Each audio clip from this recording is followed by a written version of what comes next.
Hello and welcome to Module 4. I am really excited about this module because it's going to combine your learning from Modules 2 and 3 and bring it a lot deeper so that you can discover and love every part of who you are. The objectives for this module are to gain a deeper understanding of the different parts of your psyche and get to know one part of you more in depth. That's a process that you can repeat over and over again as many times as you want, and also to befriend and love every single part of who you are. So let's go ahead and jump in. I want to talk about a balanced system. A balanced system has core self in the center that is portrayed by the sun and has all the different parts serving a role that is healthy for the system as a whole, and they're all getting along. None of them are competing for space or trying to crowd each other out or are trying to banish other parts from the system. They're all getting along well. And you might look at that and think, oh my gosh, like I'm nowhere near that. I don't think I could ever do that.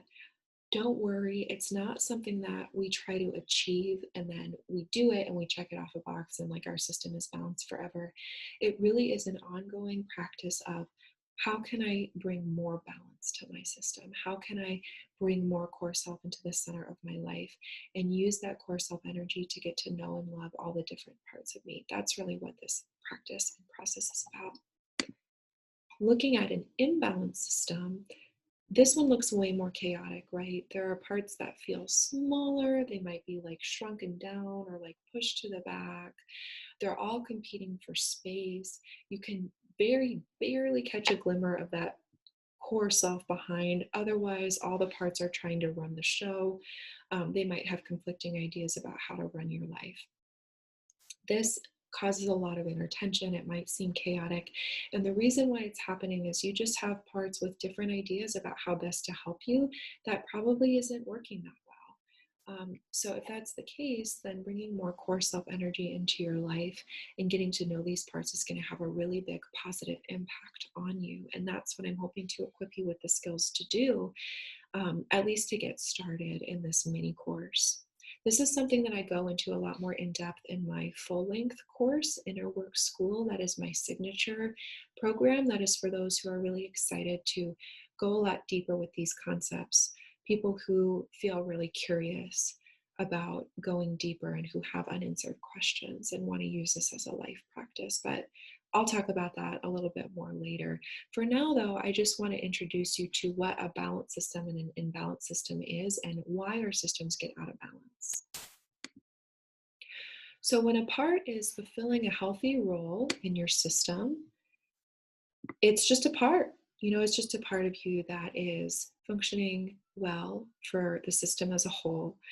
But when something happens in our system that makes us have to adapt and shift, um, in a way that it might feel like different parts of you are going extreme or causing problems in your life, that's usually because parts have either taken on a protective role or they're wounded.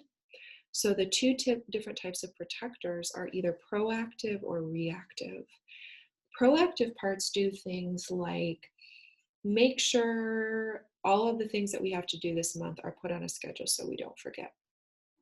Proactive parts do things like reach out to our friends and make sure we maintain those friendships.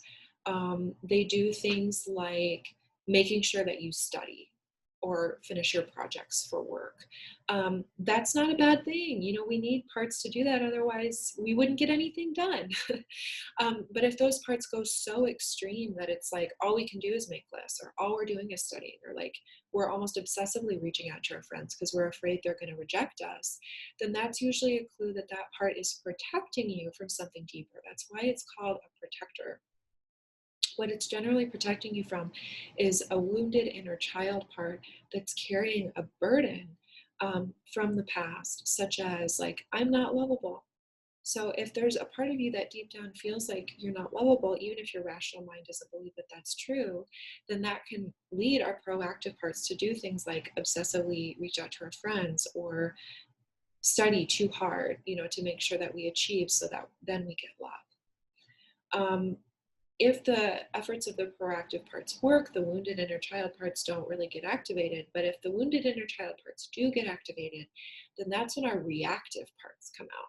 So, like, let's say you studied really hard, you failed, and then you have a wounded inner child part that's like, oh, I'm not worthy. Then you might have a reactive part that comes out that does something like blames the teacher, like, how dare they give me an F? Or goes and eats a whole pint of Ben and Jerry's, or like makes an angry post on the internet or something. I don't know. I'm just coming up with some random stuff. But what that reactive part is trying to do is help you manage that emotional pain. And it's willing to do whatever it takes in order to make that pain go away, even if you later regret it. So, like, let's say you study, you fail, you eat Ben and Jerry's, and then you're like, oh my gosh, I ate too much. Then your proactive parts are going to take over and be like, well, we need to clean up our diet. So when you have these parts like competing for space and running a lot of your life, sometimes it can obscure some of your core self. And the reason why they do that is that they're trying to protect you, or just because they're wounded. But when you can start to live a life from more of your core self, you can get to know these parts, why they're doing what they're doing, and start to heal and harmonize them, which again is something that I go into more deeply in Inner Work School. But for now, I'm just wanting to kind of tell you about what kind of different parts you have inside of you.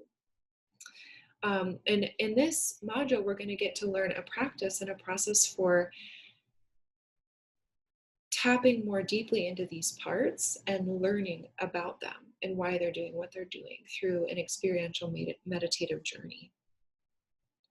So once you do that experiential meditative journey, or you can do this through journaling, you can start to log your experiences. And these are something that I've lovingly referred to as Pokemon cards, because they remind me of Pokemon cards or baseball cards, because it's got all the stats of the different parts. And on these, I've written down strengths, positive intention and values, desired roles, extreme roles, and needs. Also their name. You can add more to this if you wanted to.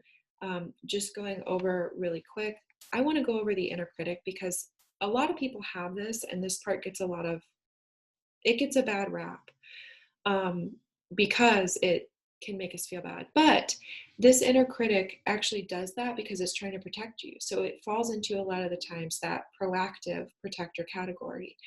What it's often trying to do is try to help you do better at things so you don't fail. But its methods, sometimes when they go extreme, can be really mean. But really, what this part is trying to do is help you do well at the things that you set out to do. And it needs to be accepted and loved. And it also needs for me to care for those parts that don't feel good enough. So that's just something about the inner critic. You can see this independent part over here as well. When these parts are in balance and functioning well in the system, the inner critic functions more as a part that can just be like, hey, that's something you could improve upon. And the independent part can be independent when I need to, but also can let my relational parts come out and can allow me to ask for help. So that's one method of logging. Could be through making note cards. You could print out the inner worksheets if you want. You could also just write it down in a journal. You can also make a mind map. I'll go over that in the practices video that's coming up next. You could also do it in the app Mindly. So you have a lot of different methods. Just pick whatever works for you. Before we move on to the practices, I want to talk about self-love for every part of you. I truly believe that the deepest and truest sense of self-love has no limits. It's not just for the parts of ourself that we like, it's for the parts of ourself that are more difficult to love, the parts that overeat the Ben and Jerry's, the parts that can be critical of us, the parts that feel sad, the ones that we're ashamed of. And when I saw this quote by Elizabeth Gilbert, it struck a really deep chord with me. So I put it in here and I want to read it to you. She says, love the one in you who is sad. Love the one in you who is scared. Love the one in you who is angry. Love the one in you who is lonely. Love the one in you who hates herself. Love all the ones who you are. Then you will know how to love the world. And I really believe that that's true. If we can love ourselves, even for the parts of us that are hardest to show love to, that awakens within us our core self and our compassion, that we can then shine out into the world. So You can learn to love yourself this way. You can then learn to love others that way. Also, when you love others that way, it also helps you tap into that for yourself. And I believe that this is a powerful force in the world that we can use to change it. Don't underestimate the amount of change you can do by showing love to yourself and also to others. Because when you do that and you model that you're doing it to yourself, you model that when you do that to other people, it awakens compassion within them and it shows them how to love themselves and it shows them how to love you and how to love other people in the world. So don't underestimate the importance of that practice. Also, I believe Carl Rogers is quoted as saying, um, it's only when I accept myself just as I already am, then I can change. And that's true. When we're fighting with ourselves, like nothing good comes out of it. If there's a part of you that's, does a little bit too much procrastinating, for example, and then you beat yourself up about that, how is that working for you? Maybe it's not. So if you can try this different method, I think that you'll find that it's really going to change a lot for you. And just remembering that all parts of us are either wounded or trying to protect us from pain when they're acting extreme, I think does a lot for awakening a sense of self-love. So that's it for the fourth module. I look forward to seeing you in the practice section. Thank you so much for joining me.